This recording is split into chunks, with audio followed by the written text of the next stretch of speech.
Hi guys, everyone, welcome back to my channel, welcome back to another video. Thank you so much for tuning in, very much welcome. Babra, just in case you're new, Babra, and thank you so much for tuning in to Babra's Entertainment. To subscribe, like your video, you share, and also follow me on the other side. I'm Babra one, TikTok, Twitter, I'm _Togolka, Instagram, I'm _Babra, as well as the Facebook page, guys. It is Babra's Entertainment. Please go and follow me. You guys. As you can see nowadays, I'm just bringing those sense of me try videos. I just record them and post it, like you guys, because sometimes I feel like I do not know, maybe I'm lazy or I'm just not good with narrating exactly what happened a court into kanjalo nesikhathi, you guys. So I realized it's better for me if mangabe mhlambe ngiyarecorda bese ngiyaedita bese ngiyaposta injalo. As yesterday I did upload that a video. It is Muzikawukhulelwa, you guys, testifying in court. Muzikawukhulelwa is accused number 1.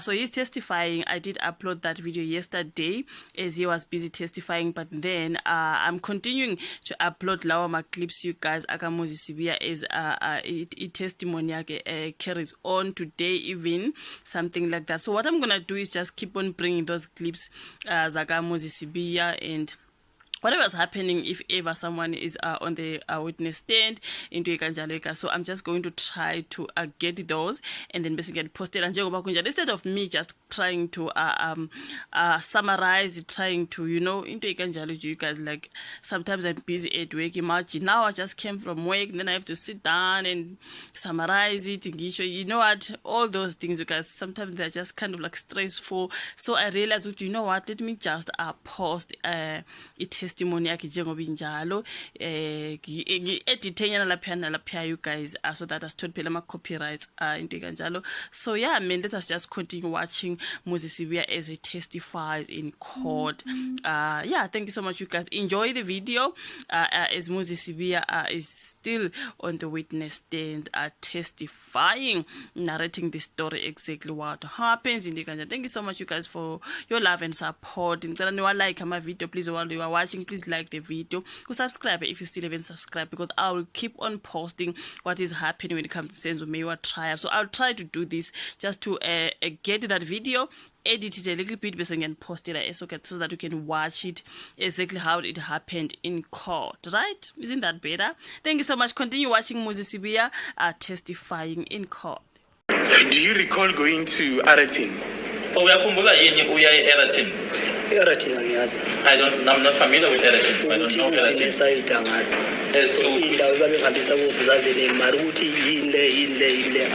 As to which side it is, I don't know. I only know that I was taken to places, but as to the name of the place, that I don't know. But you recall being taken to Soweto?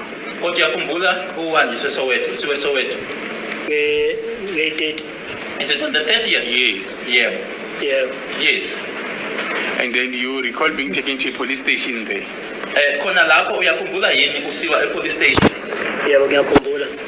Police station? Yes, I do. I do remember going to a police station. And then you don't recall being taken to subs offices at Eratin to Brigadier Gininda?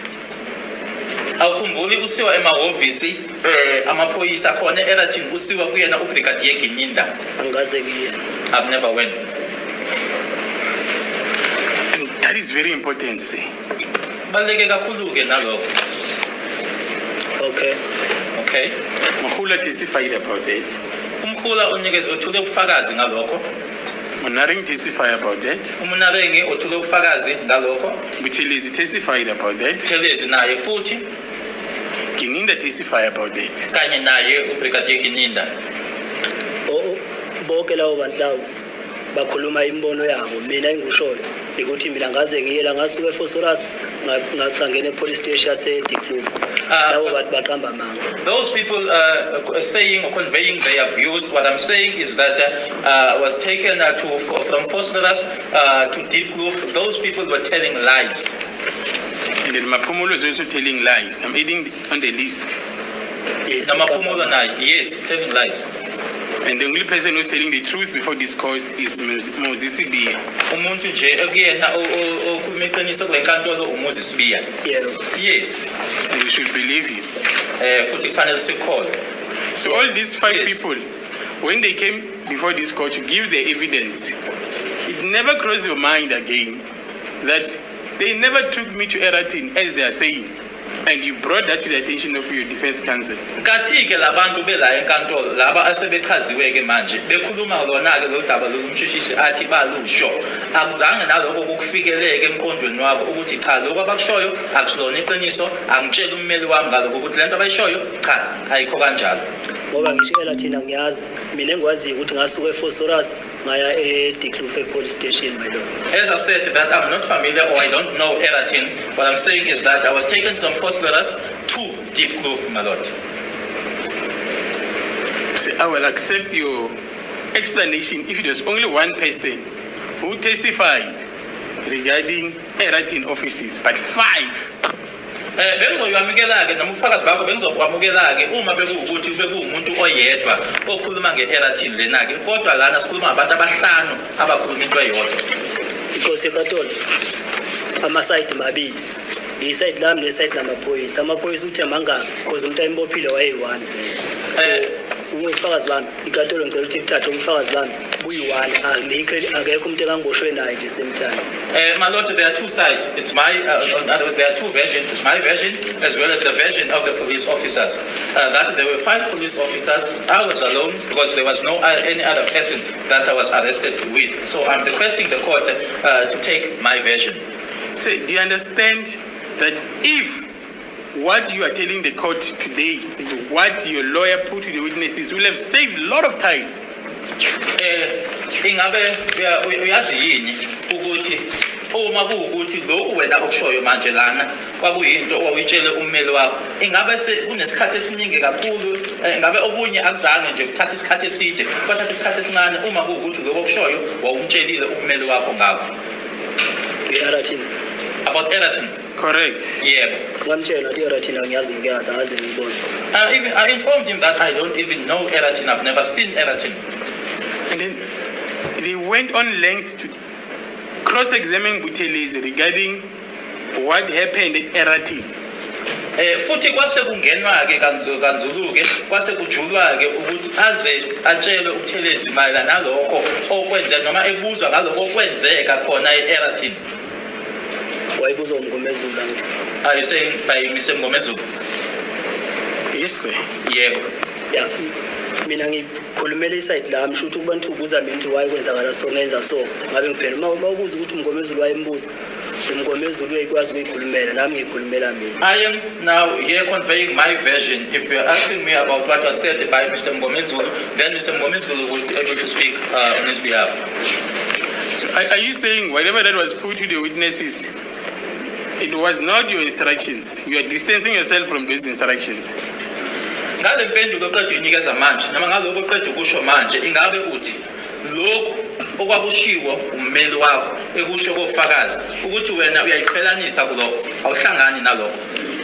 Angaze ngisho kanjalo. Never said so. What are you saying? Yini ke oyishoyo? Ngithi mina Eratin angiyazi. I am saying I don't know Eratin. That's not the question. The question is, were you ever taken there?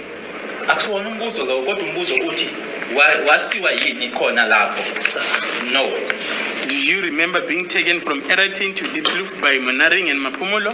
Uyakhumbula yini manje ususuka ke eRatin uya eDiepkloof manje uhanjiswa uMonaring kanye noMaphumulo? Angaze ngiyi-Eratin oMaphumulo noMnaring noButhelezi ngisuka nabo from eFoso noGininda bonke sisuka eFoso siye eDiepkloof sonke. I've never been to Eratin. The likes of Monaring, Maphumulo, Buthelezi and Gininda, we all came from Fosorus and went to Diepkloof. Onke lamaphoyisa ayikhona lapha ya sisuka sonke le eFosorus siya sonke eDiepkloof. All those police officers, Gininda wayekhona lapha eDiepkloof. all those police officers that were there, we were all traveling from Fosorus to Diepkloof, including Gininda.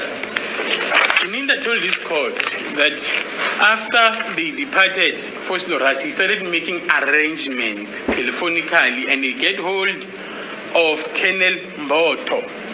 Kufakazi bakhe ke uBrigadier Gininda ushilo ukuthi mase kusukwa ke manje khona eFosorus sekuhanjwa ke manje kuyiwa eDiepkloof ila aqale khona ke ukuthi manje ashaya ucingo ke efonela ke abantu abathize noma abantu efonela abantu ke ila athola khona uKolonel Mboto. angazi ngalokho kodwa engikwaziyo sisuke eFoso saya eSoweto. I don't know about that, but what I do know is that we left Vosloorus and went to Soweto. Okay. So on that aspect, we're going back now to the same exercise. Never cross your mind that he's misleading the court. You must bring that to the attention of the court by raising your hand and inform your attorney that Gininda is lying. Sibuyele emuva ke manje kulolu daba kanyeke akufikelanga ke emqondweni ke ukuthi manje yabona le akhuluma ngayo Gininda akusilona iqiniso. Angiphakamisa isandla ke azokwazi ummeli wami eze ngizomtshela ukuthi le ekhulunywa uGininda akusilona iqiniso. Ummeli wami ngamtshela before ukuthi mina ngisuke eFosorus ngaya eDekloof no Gininda naye wayekhona. I told my legal representative before that we left Vosloorus and went to Deepkloof and Gininda was there. As it please the court, my lord. I've gone through my notes, I think 3 times since this issue about Eritrea started to emerge. What's that? Started to emerge. I'm saying I've gone 2-3 times through my notes on the version of Mr. Buthelezi and his cross-examination by Mr. Mngomezulu. There's no point where Mr. Mngomezulu, according to my notes, where Mr. Mngomezulu says that his instruction from accused number 1 are that he was taken to Eritrea. The issue of Eritrea comes into picture when it has been mentioned by Mr. Buthelezi. So there's a difference there. Yeah, let Mr. Mngomezulu make that objection. The reason why I'm standing, my lord, because I realize that this issue goes on unabated. I just wanted to stand up as a court officer just to alert that there's something, there's a misunderstanding there, my lord, and it needs to be clarified. Thank you, my lord. My lord, I have made a number of You know what? The most important aspect, as I understand the cross-examination, is that from Vosloorus, Gininda started telephoning people who would be able or prepared to take the alleged confession which was supposed to be made by the gentleman. And as I recall the evidence, Gininda ends up in Eritrea. And Gininda requests Munaring and Buthelezi to take this gentleman to Deepkloof to Maboto. That's how I recall the evidence. yes. Is that not the evidence? Okay, fine. That's how I recall the evidence. But I But just according wanted to the witness here, which is within his rights, he says he never went to Eritrea. my lord, I've noted things that I'll canvass during re-exam. Yeah, fine. Yes. Okay. Yeah, you can continue. Sir. Thank you, my lord. I want to refer the court to the court record, the 1st of November 2023. What does it say? On page 28, Yeah. just start there. Ngomezulu, it was Ngomezulu and Buthelezi. Okay, I'll start with Buthelezi. Mr. Buthelezi, no, the handcuffs had been removed and he was eating. We were also discussing, Mr. Mngomezulu, you were there in one of the offices in Eritrea. It is your evidence that at some stage you went out, Mr. Buthelezi. No, we stayed at the car park, if I remember correct, Mr. Mngomezulu. That is the reason I am saying he was inside the building, one of the offices in Eritrea. You went out and stayed in the parking lot. Yeah, fine. You can go. Ufunda ke manje ufunda okwenzeka phakathi ke noma uthi nge1 zika November 2023 phakathi kwakhe ke umnumzana uMngomezulu ila amchazela khona ke ukuthi it's really highlighted. Yes. Okay. Yeah, we can continue because I recall that evidence because actually what's also extraordinary about the fact that Gininda says he instructed Munaring and Buthelezi to take Mr. Sibiya was because Munaring was not per se a member of the investigative team. That is correct. Yeah, I remember that. And he actually asked him a favor because he's a member of SWAT. Even Mr. Buthelezi also is not a member of the investigating team. But Gininda says, as I recall, they requested their assistance to transport Mr. Sibiya to Deep Kloof, which they did. And he, Ginanda says, he never went to Deep Kloof. That is correct. On that day. He only went, allegedly, when he went to collect the alleged confession from about, I think, one or 2 days later. That is correct, ma'am. Okay, let's go proceed. Okay, that is the evidence. But if Mr. Sibiya says it never happened, he's right. It's within his rights to say that. Uma uthi wena-ke lokho akuzange kwenzeke-ke usemalungelweni akho okusho ukuthi-ke akuzange kwenzeke befunda nje umshushisi ukuthi-ke yini-ke eyayikhulunywa phakathi kwakhe uMr Mngomezulu kanye naye uButhelezi la asho khona-ke ukuthi wayengaphakathi kumabhilidi khulunywa ngayo e-Erathini. Now, let us leave the issue of Gininda. The fact that Sergeant Mohula was also at Deep Kloof was not put to her. Okunye futhi kasisindluleke manje kuyena uBrigadier Gininda ukuthi uSergeant Mohula ukuthi wayekhona-ke uSergeant Mohula lapha eDeep Kloof naye inkathi emile lana akuzange kushiwo kuyena ukuthi Mohula nawe wawukhona eDeep Kloof akuzange kushiwo lokho kuyena. Amaphoyisa onke ngasuka nawo eFosforus mangifika eDeep Kloof ngangihamba nawo onke ukushaya kwami ayekhona onke futhi. All the police officers that I traveled with from Phosphorus to Deep Kloof, they were there. And even during the time when I was being assaulted, they were there. And then the fact that a police officer, whom we don't know where he comes from, called Ngamane, was at Tembisa as well. I'm hearing it for the first time today. Nokuthi-ke kunaleli phoyisa-ke esingalazi nokuthi kuya kuphi nendawo uNgqamane ukuthi naye wayekhona eThembisa naloko siyaqala ukuzwa noma ngiyaqala ukuzwa ukuthi uyaqala ukuzwa yena namuhla. Iloya lami ngalitshela ukuthi kuyigolf ebomvu kwakunamajita ayi2 nentombazane eyi1 kwakuMabhena umhola kube uNgqamane. I even informed my legal representative that in the red Golf there were 2 gentlemen as well as 1 lady. It was Mabhena, Ngamane and Mohula. Even when Buthelezi placed himself inside that particular red Golf, it was never challenged. Nangenkathi uButhelezi yena-ke kuyena ovumayo othi nami Buthelezi ngangikhona kuleyo Golf leyo ebomvu akazi ukuphikiswe lokho. Iloya lami ngalitshela ukuthi mina laphaya uButhelezi akaze gibele kwigolf ebomvu. Umuntu waye kwigolf uNgqamane, uMabhena, umhola. I informed my legal representative that Buthelezi was never in that red Golf. It was myself. It was Mohula, Ngamane,